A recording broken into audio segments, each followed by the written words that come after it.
ஷீலா நீட்டி உட்காந்து. மாற்றியது யாரும். இப்போ பிறக்கும்போதே எல்லாம் ஞானத்தோடையும் புத்தியோடையும் அறிவோடையும் தைரியத்தோடையும் விவேகத்தோடையும் எல்லாவும் பிறக்கிறது கிடையாது. சில பேர் வந்து நம்ம பெரிய பெரியவாள்லாம் பார்த்தேன்னா எப்படி அவள் வந்து நமக்கு இவ்வளோ பெரிய விஷயங்கள் எல்லாம் கொடுத்தான்னு பார்த்தா அவள் விஷயங்கள் எல்லாம் முன்னால் பார்த்திங்கன்னா வேறு மாதிரி எல்லாம் இருக்கும். பகவான் வந்து அவளை தடுத்தாட்கொண்டு அப்பப்போ யாரை எப்போ அப்படி தூக்கிக்கணும்னு பகவான் நியமனம் பண்ணுறான். நம்ம செய்ய வேண்டிய கடமை சதா அவனை ஸ்மரணம் பண்ணிட்டு இருக்கிறது. நவவித பக்தியில் நமக்கு எது வருமோ அந்த பக்தியை நம்ம பண்ணிட்டு அவன் திருவடியை சேவிச்சுட்டு இருக்கணும். அப்படி நிறைய பேர் அது மாதிரி இருக்கா. அதில் ஒரு 4 பேரை கதைகளை மட்டும் சரித்திரத்தை சொல்லி அவள் எப்படி மாறினா, அவள் மாறினதை யாரால் மாறினா அப்படிங்கிற ஒரு விஷயங்களை தான் இன்றைக்கி நம்ம தலைப்பாக வச்சுட்டுருக்கோம். அதுவும் வியாழக்கிழமை, அதுவுமா குருவாரம், குரு கிருபையால் அவர் சன்னிதானத்திலே உட்கார்ந்து நமக்கு ஒரு பாக்கியம். சேக்கிலார் பெரிய புராணம் எழுதின்னு இருக்கும் பொழுது அவருக்கு அப்படியே எவ்வளவோ பெரிய இவர் அவருக்கே வேர்க்க ஆரம்பிச்சுட்டான். உடனே திடீர்னு குளிர்ந்த காற்று. யாருடான்னு பார்த்தா ராஜா உட்காந்து விசிறின்னு இருக்கான். அது மாதிரி அவ்வளோ பெரியவாளுக்கே ஒரு பெரிய படித்தவாள் குரு அண்ணா இருக்கிற அவளையெல்லாம் பார்க்கும்போது உண்மையாக நடுங்குது. அதனால தான் அந்த பக்கம் பார்க்காம இந்த பக்கம் பார்த்துட்டே இருக்கேன். அந்த மாதிரி நமக்கு ஒரு நடுக்கம் வருது உண்மையாகவே. பூர்ண அவதாரம் அப்படின்னு சொன்னோம்னாலே நம்ம ராமர் கிருஷ்ணர் 2 அவதாரம் தான் பூர்ண அவதாரம்னு சொல்லுவோம். இந்த பூர்ண அவதாரம்னாலே ராம அவதாரம்னாலே யார் நமக்கு நினைவு வருது? ராமாயணம் தந்த வால்மீகி. அவர் என்ன பிறக்கும்போதே அவ்வளவு ஒரு அறிவாளியா அவ்வளோ சிறந்த ராம பக்தனா வந்தாரா அப்படின்னா கிடையாது. அவருடைய இயற்பெயர் வந்து ரத்னாகரன். இந்த ரத்னாகரன்கிறவர் வேடன்னா அவருக்கு உண்டான தொழில் எல்லாத்தையும் மிருகங்களையெல்லாம் அடிக்கிறது, அதை வந்து கொண்டு போய் ஆற்றுல கொடுக்க வேண்டியது, அது போக அதெல்லாம் பத்தலைன்னா வரவாகிட்ட கொஞ்சம் வழிப்பறியும் பண்ணுறது, அந்த மாதிரி வேலைகளை எல்லாம் அவர் செஞ்சுருந்தார். அவருக்கு பெருமாள் கிட்ட ஒரு ஈடுபாடு வரக்கூடிய நேரம் வந்துடுது. டைம் வேணும் இல்லையா எல்லாத்துக்கும். அப்போ ஒரு நாள் அழகு தேஜஸாக நாரதர் வர அவரை பார்த்த உடனே இவர்கிட்ட ஏதோ நிறையா இருக்குன்னு நினச்சிக்கிண்டு நேராக போய் கத்தி எடுத்துட்டு கத்தியால் குத்திடுவேங்கிற, குத்தினா செத்துடுவேங்கிறனா. அவர் என்ன சொன்னார் உடனே, ஏன் இப்படி பண்ணுற? இந்த மாதிரி ஒரு பாவ தொழிலாச்சே, இதை நீ செய்யலாமா? ஏன் நீ இதெல்லாம் பண்ணுற அப்படிங்கிற. உடனே அவர் சொன்னார், என்னுடைய குழந்தைகளை காப்பாற்றணும், என் மனைவிக்கு காப்பாற்றணும், எங்கள் அப்பா அம்மாவை காப்பாற்றணும், இந்த கடமைக்காக நான் இந்த பாவம் செய்கிறேன். நல்லா கவனிங்க, கடமைக்காக செய்கிறேங்கிறது, கடமைக்காக பாவம் செய்கிறதுங்கிறது ஒரு நாளும் ஏற்புடையது கிடையாது. அப்போ இந்த பாவத்தை வந்து நான் அதனால் செய்கிறேன் அப்படின்னு சொல்கிறேன். அப்போ நாரதர் சொல்கிறேன், சரி அப்படியா, சரி நீ என்ன பண்ணுற, நீ செய்கிற இந்த தொழிலில் கிடைக்கக்கூடிய பணமோ இல்லை மற்ற பொருள்களோ உங்கள் ஆற்றுல எல்லாரும் அனுபவிக்கிறா இல்லையா, அப்போது இது மூலமாக கிடைக்கக்கூடிய பாபம்னு ஒன்று இருக்கும். அதை வந்து உங்கள் ஆற்றுல ஏற்றுக்க தயாராக இருக்காளா? யார் தயாராக இருக்கா? நீ போய் கேட்டுட்டு வா, நான் இங்கே தான் இருப்பேன், எங்கேயும் நான் போக மாட்டேன், நீ முதல்ல போய் கேட்டுட்டு வாங்குறேன். இவருக்கே ஒரு டவுட் வந்துடுது, ஆமாம் நம்ம இவ்வளவு பாவம் செய்கிறோம் இல்லையா, இவ்வளவு வழிப்பறி அது இதையும் பண்ணிட்டு இருக்கோம். அப்போ நம்ம வந்து இதனால் வரக்கூடிய பாவங்கள் கூட வரக்கூடிய அந்த பலனையும் இவா எடுத்துப்பாளா அப்படின்னு ஆற்றுக்கு போய் அப்பா அம்மாவை கூப்பிட்டு கேட்குறேன்.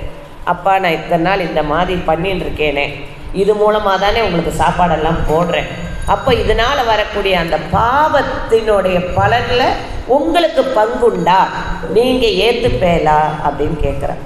உடனே அவள் அப்பா அம்மா சொல்கிறா, அது எப்படி குழந்தை, பெற்றவாளுக்கு சாதம் போட வேண்டியது உன்னுடைய தர்மம், உன் ஸ்வதர்மம், அதில் வரக்கூடிய இதெல்லாம் வந்து அதில் பாவம் வந்தாலும் சரி புண்ணியம் வந்தாலும் சரி எங்களை அதை சேராது அப்படிங்கிற. அப்போ உடனே ஒய்ஃபுக்கிட்ட போகிறேன்,